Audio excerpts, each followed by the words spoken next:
Today I didn't wake up feeling inspired at all. I have been having a little bit of a slow day with my fibromyalgia, and instead of pushing myself to keep going, I did this instead. Hey, I'm Rebecca Victoria. I am a professional fine artist, and welcome to my studio.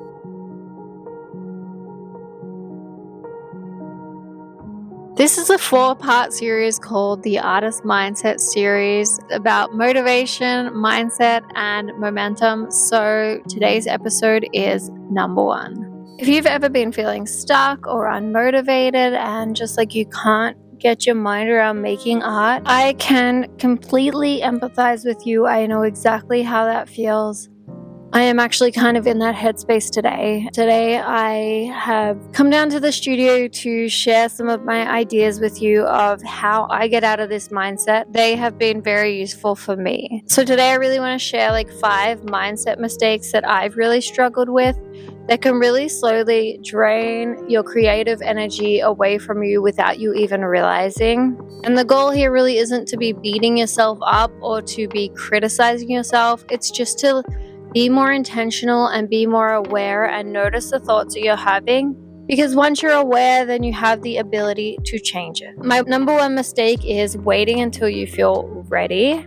Waiting until you feel mentally prepared or ready to come down to your studio, till you feel like you've done all the jobs you need to do elsewhere, until you feel like you have finally got some space to get into studio or get your paintbrushes out and do some work is the wrong thing to do.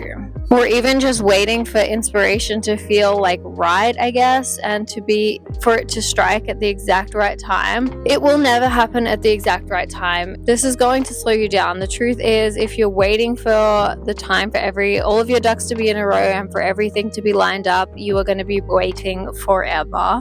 And there was a thing that I heard the other day, which was every 5 minutes that you are able to get in your studio, it is signaling to your brain that this matters.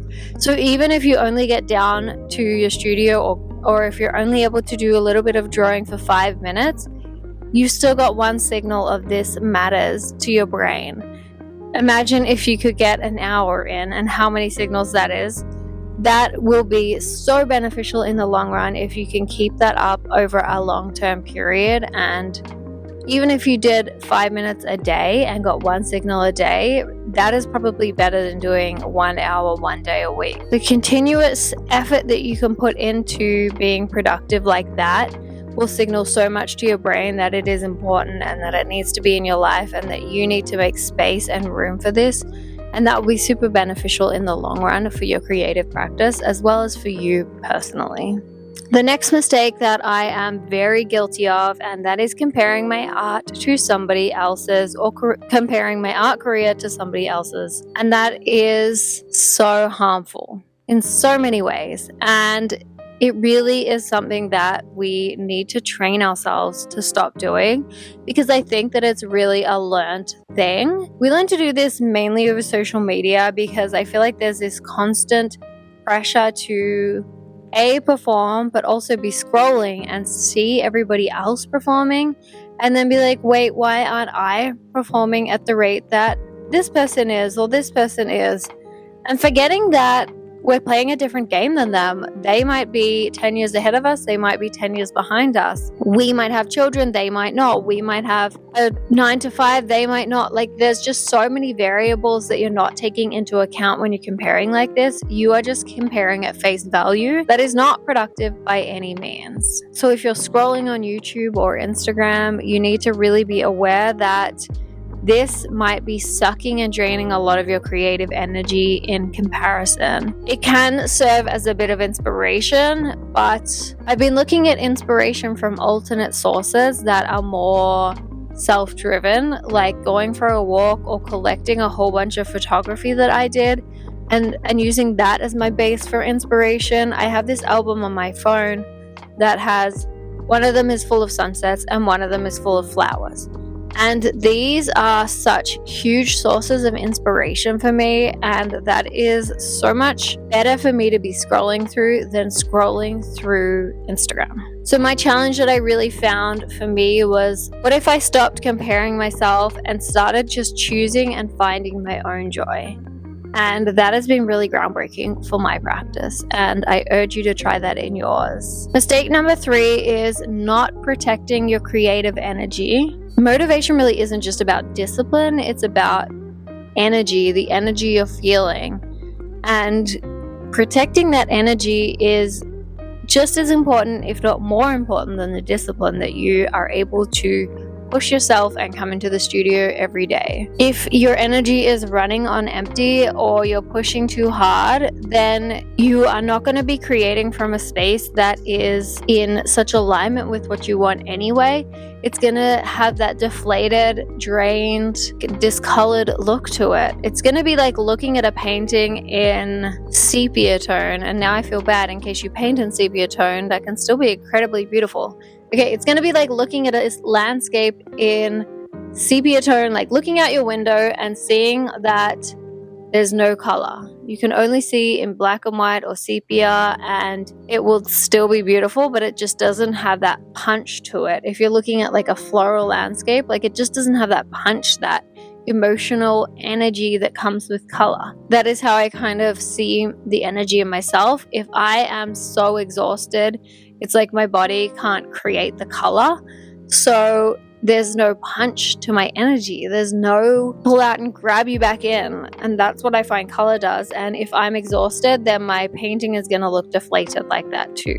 I hope that made sense. I don't know. So something that you really need to do is create really gentle and really intentional boundaries for your energy and really stick to them. Don't just create them and then ignore them. Create them and stick to them. This has really helped me in my practice because I think that it's allowed me to be a bit more forgiving to myself and understand that if my body just needs to rest, that is okay. That is so fine. Giving myself the grace like that has taken a lot of the pressure off, and it's made me be able to create in a place that's a lot more real. And I just think that my artwork has changed immensely from that.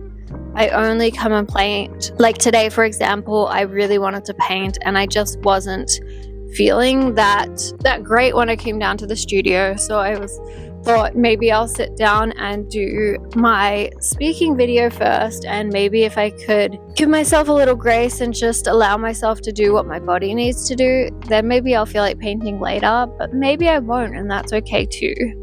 So just recognizing what your body needs, and that could be the boundary in itself. For me, that's one of my boundaries, is just seeing what my body needs and sticking to it. These quiet moments, they're not really just luxuries, they can be used to fuel. So for me, when I came down here, I didn't feel like doing anything.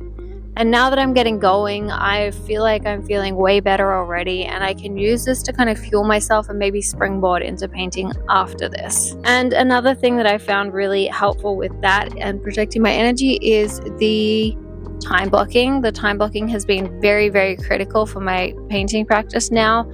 I will set a timer and I will stick to it most of the time. Just knowing that I'm not overdoing it and not overworking myself it's a sense of satisfaction just as much of a sense of not overworking myself. So that's helpful too. And I find that the work is so much better when I'm not overworking myself anyway. So there's just so many positives from this. Number 4 is making your artworks a kind of all or nothing type thing. If they all have to be masterpieces, then it's more likely that none of them are going to be masterpieces, because you're pushing yourself in a way that is not organic and flowy, and you're just so obsessed with the outcome rather than the process. And you're probably missing so much along the way because you're so much more focused on getting over that finish line instead of doing the little race along the way. So being too focused and hyper vigilant on this has to work out, this has to be a masterpiece, could ultimately be your downfall in your artwork. This is something that could also be sucking the joy out of your practice. That is my experience anyway. it took away so much from me when I was so worried about everything having to have an end goal that I just forgot why I was creating in the first place. And I forgot how to love it, how to love being an artist, how to love painting, how to love this profession. And even if it's not as a profession, if it's as a hobby, just how to love it as a hobby and how to give yourself so much intentionality in the fun of it, and just enjoy yourself, just have fun. Art is such a cool thing that you can be productive and have fun at the same time. Not every job is like that, that's for sure. Doing taxes probably not fun and being productive at the same time, yet still people have to do our taxes. So it's definitely not a translatable thing to every job. So I think that you should really own that and enjoy it and make that a huge part of your reason for doing it. So mainly just give yourself the permission to make bad art and have fun and just do what you want to do, because it's more likely to end up being good art that way. It's more likely to have breakthroughs, and you're more likely to make little accidents that you end up realizing were huge successes and that you can translate to other artworks in the near future. The number 5 mistake that I made was believing that motivation would be or should be a consistent thing. It isn't. That's the simple truth. We think that motivation is going to be this steady force of this like train pushing you up this hill, but it really isn't like that whatsoever. You have to cultivate, you have to improve your motivation, and you really have to work towards it. And I think that a huge way that you can do that is by having fun.